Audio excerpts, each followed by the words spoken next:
Hello, how are you doing today?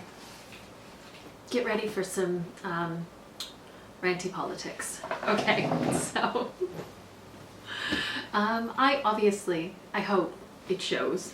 I try to be a positive, uplifting, kind person. Not because I feel I have to, but because I want to. And I like making the people around me feel good and happy.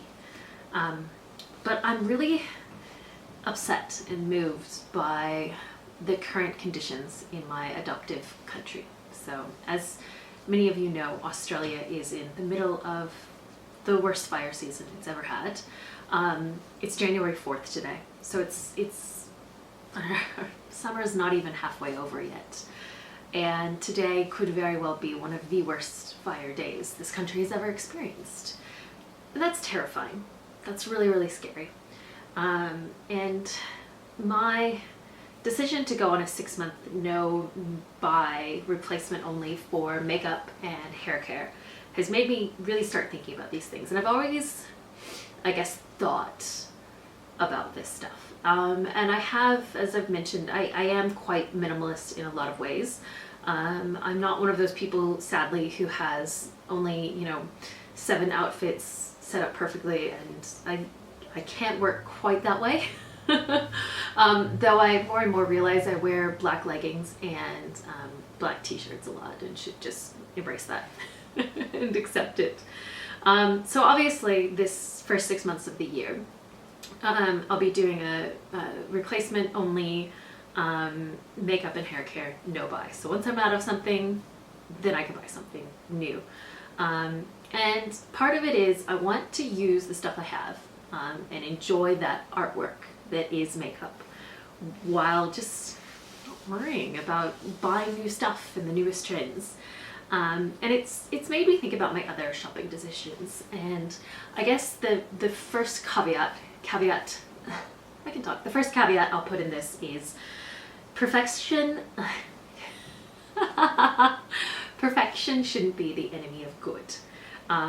I should try to do what I can, but I shouldn't beat myself up when I fail. Single-use containers exist, and occasionally I will buy water from a bottle. I won't be happy about it. That's okay. I'll use a plastic straw one day. Don't get me started on that. All right, but I'm just trying to do the best that I can do. Should I go with politics first, or should I discuss why? Okay, so I guess the big things for this year, not that I'm a huge clothing shopper. I'm actually really lucky. I guess I have minimal interest in clothing despite my background in it. I really don't love putting outfits together. I am a stay-at-home mom. I don't need to be fancy.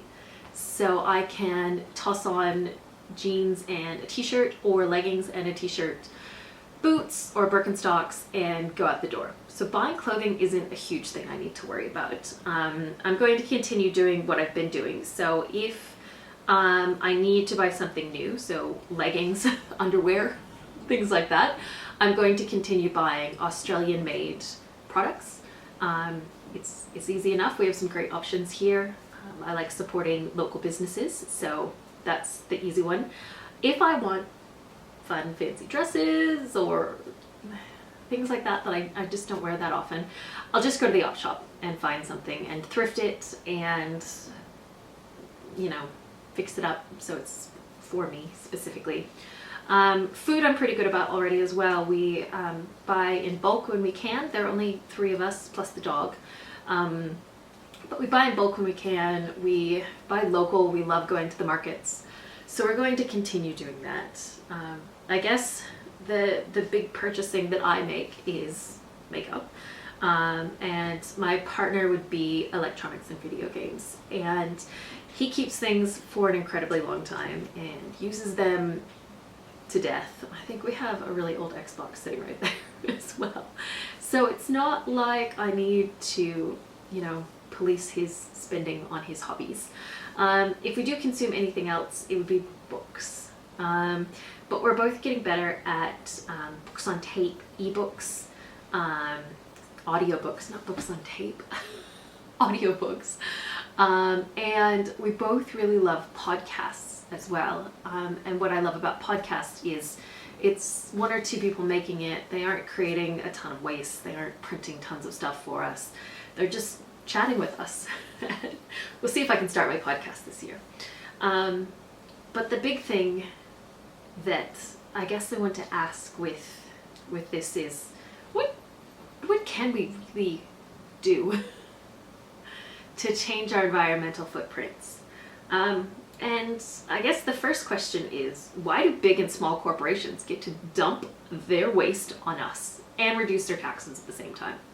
And by that, I mean all their packaging. I love this product. It's great. It's fun to wear. But when I'm done with it and it's empty, what can I do with it? I can recycle some parts of it, but the company that made this doesn't have to take this back and do anything with it. They've sold it to me and they're done with it. But why are they not responsible for taking care of this, the leftover bits? They made this. The same with our bottles. We pay rates to our local governments. We pay our tax dollars to have this stuff taken care of, to be hopefully recycled or tossed in a landfill, or in some countries burnt for fuel. But why is the company that made it, in most cases, having their taxes reduced, while the burden of taking care of the leftover bits of what we've used from inside their products, why is that being put back on us? Very much like everyone worried about getting rid of plastic straws when they saw a really cute little, it was upsetting to me, don't worry as well. They saw a cute little seahorse carrying around a little straw and they got all upset about straws and Q-tips.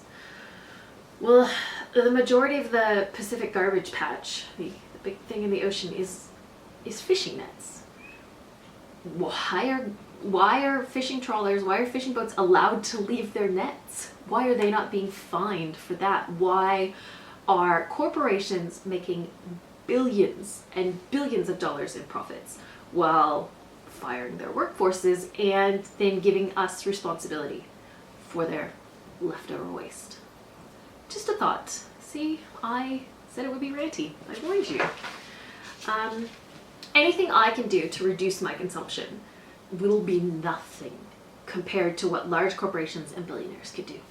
I'm not sitting here as a temporarily embarrassed millionaire. I am a normal person. My partner has a job. He works for the government. I am a stay-at-home mom. We are not capitalist. We are workers.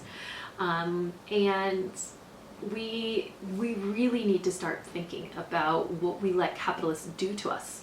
And we need to start thinking about who we're voting for. And I'm not going to tell you who to vote for, but I'm going to tell you that giving large corporations tax cuts and then watching them fire their workforce who's just trained their replacements. At the end of the day, most tax cuts in America and Australia and Europe in general favor the wealthy. And people who are the poor are more likely to spend any money they receive through public assistance or tax cuts on food, on clothing and housing, because those are the things we need. And that puts a lot of money back into our, I hate this word, economy. It's a monster. The economy is a monster. So at the end of the day, nothing you or I can do with our consumption. You and I as normal people, not the uber rich, and definitely nothing the poor can do with their consumption and purchasing habits can fix this planet. What we can do, because there are a lot more of us than the uber rich, is we can vote. Yet again, I'm not going to tell you how to vote, but when you vote, please vote, first off, and stop considering your lifestyle and your, I don't know, your portfolio value. Start worrying about our future. I'm in the middle of a country that's on fire right now, and I can tell you I will not be voting again for individuals that put the interest of big corporations ahead of normal everyday voters. I will not be voting for people who think that billionaires need more money, or even most millionaires. On top of that, please stop selling your cells to Google and Amazon. Yeah, stop selling your souls to big businesses. This is she who posts videos on YouTube, which is owned by Google. But I'm not letting Google record me in my house just so I can turn my lights on. She's crying so that people make the right voting choices. I really don't care about the economy. I care about her future. I'm going to vote for the future. I'm going to vote for our planet. And I'm going to vote... It's the future. I know. It's probably funny and hopeful. Too hopeful. Too hopeful. And... Let me finish. Mommy's almost done. Are you opening Dada's wallet? And I'm going to vote to make things as much better as I can. And I'm not going to vote for people who think tax cuts for big businesses and the wealthy is the way to fix the world. She's fine, I promise. It's Dada. Can you... Let's close that. Close that. Do you want to eat your sweet potatoes? Oh, sweet potato, carrot, and apple. Yummy. Yummy, yummy. I don't know where his wallet went. It's been hidden.